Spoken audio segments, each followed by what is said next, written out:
this. And pertaining to the war in Ukraine, there's so many different angles. As Russian tanks rolled into Ukraine in February, many Russians back home questioned the legitimacy of the Kremlin's invasion. And as the war raged on, thousands started fleeing the country, making a difficult journey to safer destinations across Europe.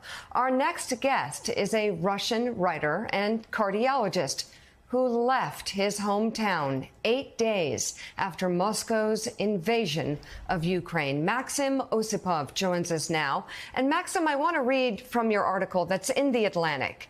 It's entitled "Cold, Ashamed, Relieved on Leaving Russia." And you write in part this: "The first days of the war were spent numbly listening to the news, writing and signing anti-war letters. Those who have relatives in Ukraine, a minority, are terribly depressed. But a great many are belligerent, explaining away the failures of attacks on Kyiv by stressing the humanity of the Russian army. But this is a war, partly a civil one, and we, the dissenters, did not start it. The time for talking is over, and everyone must choose a side. Suffocation, shame, and hatred are the words that characterize those days. At the very beginning of March, a rumor spread that martial law was about to be declared. The letter Z appeared on the streets along with the previously unimaginable slogan, 'We are not ashamed.' You felt your internal spring compressing, refusing to decompress. We were again being driven into a filthy, stuffy pig pen, even filthier than the one in which we were born. Would you let your children and grandchildren line up in Z formation?" And that's the question you had to ask yourself, Maxim. Can you tell us more about your decisions and the factors that went into your decision to leave? Well, it was sort of, as I put it down, suffocation. When you feel there is no air, you just leave. That was more instinctively than, I didn't have time to think it over, really, and I do not regret. Well, I'm here in Europe. I'm in a very good position. It's a sin to complain.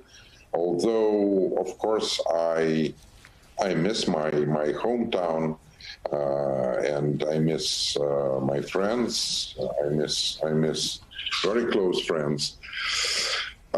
So yeah, this is what I feel. And what are the challenges that people like you faced getting out of the country? It wasn't just buy a ticket and go, was it? Yeah, well, in my situation, it was just to buy a ticket and go, yes. Well, there were some difficulties, but I wouldn't complain. They are incomparable with what Ukrainians have. So it's really a sin to complain. Yeah, just a lot of questions that you get along the way.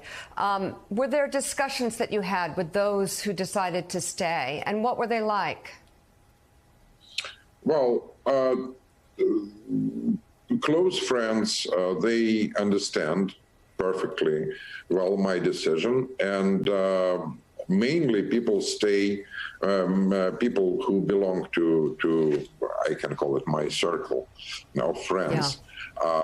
No one, of course, supports this war and supports Putin.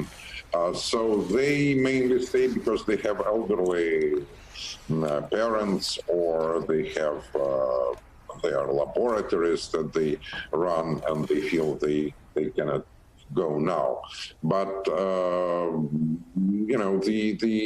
the border between people is now lays in different place. Those who are against this war and those who are supporting it. So you mentioned that there were friends that you had that understood why you were leaving and didn't support the war. How much of an understand? What's that? No one supports the war. Or no one of my friends supports the war. Mm-hmm. From inside Russia? No. I'm talking about my friends, about my circle. Now, of course, there are a lot of people who support war in Russia. Willie. Mr. Osipov, just to follow up on that question, now that you're on the outside looking in, what is your sense of the feeling about the war, generally speaking, in Russia? We know that independent media has been cut off, so they're getting the people there are getting the state's version of what's happened. They're heralding a great victory in Mariupol this morning, for example. But as you talk to people privately, how do they really feel, by and large, about Russia's invasion of Ukraine? Well, I don't talk to people who support war at all. I had, for example, I had a cousin with whom I broke after this Crimea thing happened in 2014. Those who watch television, they support war, but I talk to people who have access to the internet, which still works.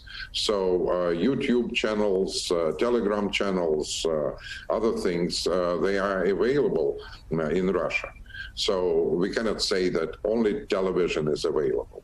Although, of course, too many people watch television. That's correct. Maxim Osipov, thank you very much. We'll be reading your piece in The Atlantic.